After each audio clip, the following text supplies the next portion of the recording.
क्यों हिंदुओं के लिए आज बांग्लादेश में जिहाद शुरू नहीं करते? देखिए, ये वो लोग हैं, ये भारत के कानून को और संविधान को नहीं मानते हैं। ये जब संविधान की बात आती है, कानून की बात आती है, तो ये शरिया की बात करते हैं। जब 3 तलाक की बात आते हैं तो ये शरिया की बात करते हैं। लेकिन जब कोई इनके पास ऊपर कोई बात आए तो ये संविधान की बात करने लगते हैं। तो इनका ये दो मुहापन अब भारत में चलेगा नहीं, और भारत की जनता जाग चुकी है और समझ चुकी है। शाहरुख खान को लेकर कह लीजिए या दूसरे हिंदुत्व के मुद्दे हैं उसको लेकर कह लीजिए, आपको लगता है कि विपक्ष की पार्टियों को भी इसमें इस मुद्दे में खास तौर पर जुड़कर सामने आना चाहिए और बांग्लादेश का बॉयकॉट करना चाहिए? क्यों नहीं उनके लिए सरकार के साथ कंधे से कंधा मिलाकर खड़े होते हैं?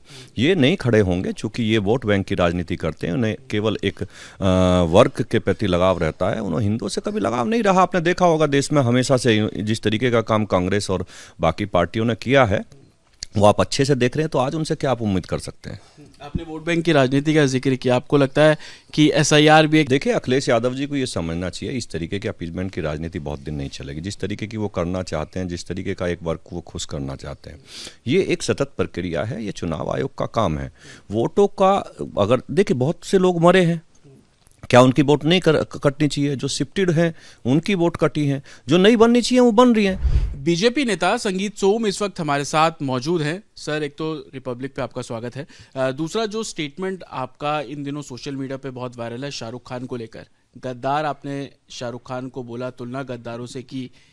आईपीएल में क्या बांग्लादेशी खिलाड़ी को खरीदना गद्दार की श्रेणी में आता है? बिल्कुल। जब देखिए बांग्लादेश में हिंदुओं के साथ अत्याचार हो रहा हो, उनका कत्लेआम हो रहा हो, बहन बेटी के साथ दुराचार हो रहा हो, भारत को गाली दी जा रही हो, भारत के प्रधानमंत्री को गाली दी जा रही हो, तो क्या ऐसे समय में हम वहाँ के खिलाड़ी को खरीदें, रहमान जैसे खिलाड़ी को वहाँ के खरीदें? क्या वहाँ के किसी खिलाड़ी ने एक भी स्टेटमेंट ऐसा दिया कि हिंदुओं के साथ ये अत्याचार नहीं होना चाहिए? अगर ऐसा नहीं है तो हर बार शाहरुख खान ही ऐसा काम क्यों करते हैं? कभी उन्हें भारत रहने में असुरक्षित लगता है, कभी कुछ लगता है, कभी वो पाकिस्तान के फेवर में बोलते हैं। ऐसा क्यों करते हैं? तो ये गद्दारी की श्रेणी में नहीं आता तो किस श्रेणी में आती है? देखिए, जो देश के खिलाफ बोलेगा, देश के खिलाफ काम करेगा, वो गद्दार की श्रेणी में आएगा। आपको क्या लगता है कि इंटेंशनली किया हुआ है 9.2 करोड़ एक बॉलर को देना, और केकेआर जो कि शाहरुख खान ओन करते हैं, क्या लगता है कि इंटेंशन से किया हुआ ये काम है? बिल्कुल इंटेंसली करते हैं। शाहरुख खान हमेशा इस तरीके के काम इंटेंसली करते हैं।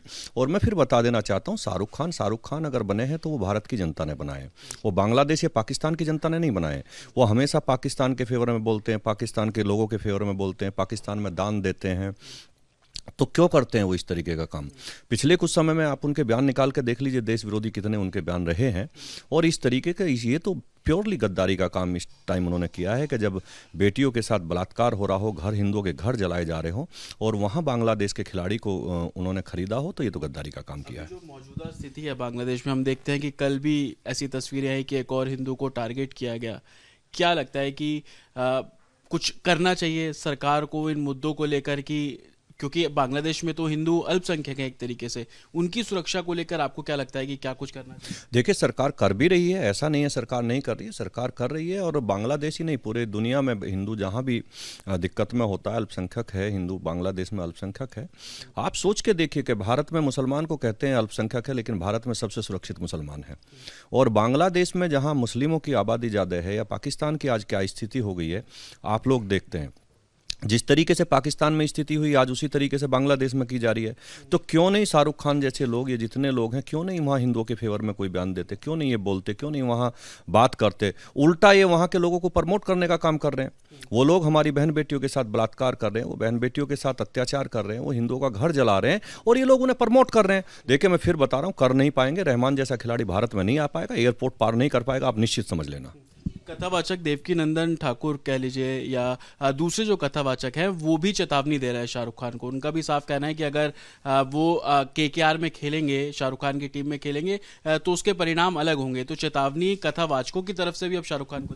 और देखिए, ये चेतावनी नहीं, ये देशभक्त लोग हैं। जो देशभक्त लोग हैं वो देश के बारे में चिंता करेंगे। ये सनातनी लोग हैं, हिंदुओं के बारे में चिंता करेंगे, वो चिंता कर रहे हैं। और देवकीनंदन जी ने जो बयान दिया, मैं उनके बयान से एकदम सहमत हूँ, वो ठीक बोल रहे हैं। रामभद्राचार्य जी ने बोला है, बाबा बागेश्वर ने बोला है, सब लोग सनातनियों की चिंता करते हैं, हिंदुओं की चिंता करते हैं, इसलिए हिंदुओं के लिए तो बोलेंगे ही बोलेंगे। कम से कम शाहरुख खान जैसे लोगों को भी, मैं फिर कह रहा हूं कि हम गद्दार अगर कह रहे हैं तो इसीलिए कह रहे हैं ना, उन्हें भी वहां के अल्पसंख्यकों के फेवर में बोलना चाहिए, और हिंदुओं के फेवर में बोलना चाहिए, और हिंदुओं की भावनाओं का ध्यान रखना चाहिए। बरेली के मौलवी के बारे में क्या कहेंगे? शाहबुद्दीन जो कह रहे हैं कि शाहरुख खान को गद्दार कहना सही नहीं होगा, अगर वो अब बांग्लादेश में जो हिंदुओं के साथ हो रहा है उसको आप समर्थन करें तो आप गद्दार कहें, लेकिन एक व्यवसाय से जोड़कर उसको गद्दार कहना, मौलवी जो है शाहबुद्दीन वो डिफेंड कर रहे हैं शाहरुख खान। देखिए, ये गद्दार लोग हैं, चाहे ये रशीदी जैसे लोग हों, चाहे ये मौलवी हों, ये मौलवी करते क्या हैं? ये बैठ के आतंकवाद का पाठ पढ़ाते हैं और ये करते क्या हैं? इन्हें वही सब चीज़ अच्छी लगती है। कौन से मौलवी ने, अभी मैं पीछे एक बयान किसी मौलवी का मैं देवबंद के का सुना था, उस पर मैं बोला भी था। वो कह रहे थे कि जिहाद तो बहुत प्यारा शब्द है, तो जिहाद क्यों नहीं शुरू करते वहाँ हिंदुओं के लिए? क्यों हिंदुओं के लिए आज बांग्लादेश में जिहाद शुरू नहीं करते? देखिए, ये वो लोग हैं, ये भारत के कानून को और संविधान को नहीं मानते हैं। ये जब संविधान की बात आती है, कानून की बात आती है, तो ये शरिया की बात करते हैं। जब 3 तलाक की बात आते हैं तो ये शरिया की बात करते हैं। लेकिन जब कोई इनके पास ऊपर कोई बात आए तो ये संविधान की बात करने लगते हैं। तो इनका ये दो मुहापन अब भारत में चलेगा नहीं, और भारत की जनता जाग चुकी है और समझ चुकी है। बांग्लादेश खिलाड़ी को लेकर, आईपीएल को लेकर अब कई लोग, जैसे आप भी सवाल खड़े कर रहे हैं, मौलवी सवाल डिफेंड कर रहे हैं। आने वाले दिनों में क्या कुछ अलग देखने को मिलेगा? लोग सड़कों पर आएंगे, इस तरीके की तस्वीर हम देख सकते हैं आने वाले दिनों में इस विरोध को लेकर, क्योंकि आम जनता में भी आक्रोश है। आप निश्चित समझ लीजिए कि भारत की जनता इस टाइम इतनी उग्र है कि किसी भी कीमत पे बांग्लादेश के खिलाड़ी को यहाँ खेलने नहीं देगी। पाकिस्तान के खिलाड़ियों पर बैन लगा हुआ है और बांग्लादेश के खिलाड़ियों को भी यहाँ नहीं खेलने देगी जब तक वहाँ का हिंदू सुरक्षित नहीं होगा और वे लोग वहाँ की आवाज़ नहीं उठाएंगे। वो आवाज़ उठाए ना, वहाँ अपने देश में रह के क्यों नहीं अल्पसंख्यक के लिए आवाज़ उठा रहे हैं? भारत में बैठे हुए बहुत से लोग हैं कि जो यहाँ सबके लिए आवाज़ उठाते हैं, चाहे वो जिस पे अत्याचार होता है उसके लिए आवाज़ उठाते हैं। तो बांग्लादेश में क्यों नहीं उठाई जा रही है? अगर वो इस तरीके का काम नहीं करेंगे तो भारत की ज़मीन पर वो नहीं आ सकते। अच्छा, हम देखते हैं कि कुछ पॉलिटिकल पार्टीज भी अक्सर सरकार के अगेंस्ट रहती है। क्या एक मौका इस तरीके से ढूंढा जाता है, चाहे आप इस आईपीएल को लेकर कह लीजिए, शाहरुख खान को लेकर कह लीजिए, या दूसरे हिंदुत्व के मुद्दे हैं उसको लेकर कह लीजिए, आपको लगता है कि विपक्ष की पार्टियों को भी इसमें इस मुद्दे में खास तौर पर जुड़कर सामने आना चाहिए और बांग्लादेश का बॉयकॉट करना चाहिए? बिल्कुल करना चाहिए। और जितनी पार्टियां, मैं तो उन्हें यही सलाह दूंगा कि आपको दुनिया में जहां भी हिंदू है और जहां भी अत्याचार हो रहा है तो उनके साथ खड़ा होना चाहिए। आप कहीं भी दुनिया में मुसलमान के साथ अगर कोई बात होती है तो तुरंत बोलना शुरू कर देते हैं। आप क्यों नहीं बांग्लादेश के हिंदुओं के लिए बोल रहे? क्यों नहीं उनके लिए खड़ा हो रहे? क्यों नहीं उनके लिए सरकार के साथ कंधे से कंधा मिलाकर खड़े होते हैं? ये नहीं खड़े होंगे क्योंकि ये वोट बैंक की राजनीति करते हैं। उन्हें केवल एक वर्ग के प्रति लगाव रहता है, उन्हें हिंदुओं से कभी लगाव नहीं रहा। आपने देखा होगा देश में हमेशा से जिस तरीके का काम कांग्रेस और बाकी पार्टियों ने किया है वो आप अच्छे से देख रहे हैं, तो आज उनसे क्या आप उम्मीद कर सकते हैं? आपने वोट बैंक की राजनीति का जिक्र किया, आपको लगता है कि एसआईआर भी एक ऐसा मुद्दा था जिसको लेकर विपक्ष को सहयोग करना चाहिए था, लेकिन तस्वीरें और स्टेटमेंट हमने कुछ ऐसे देखे जो कि बिल्कुल अलग थे? चाहे आप यूपी की पर्टिकुलर बात कर लीजिए तो 2.8 करोड़ वोट काट दिए, इस तरीके के स्टेटमेंट विपक्ष में बैठे जो नेता अखिलेश यादव वो भी देते हैं। देखिए, अखिलेश यादव जी को ये समझना चाहिए, इस तरीके के अपीजमेंट की राजनीति बहुत दिन नहीं चलेगी। जिस तरीके की वो करना चाहते हैं, जिस तरीके का एक वर्ग को वो खुश करना चाहते हैं, ये एक सतत प्रक्रिया है। ये चुनाव आयोग का काम है।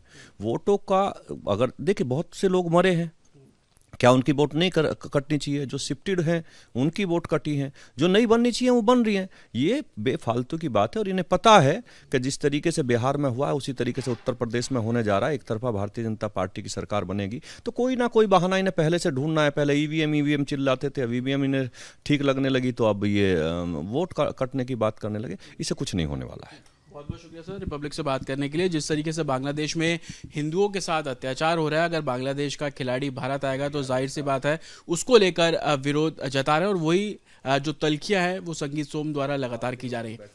विजय सीपी सिंह के साथ जतिन शर्मा, रिपब्लिक भारत, गाजियाबाद।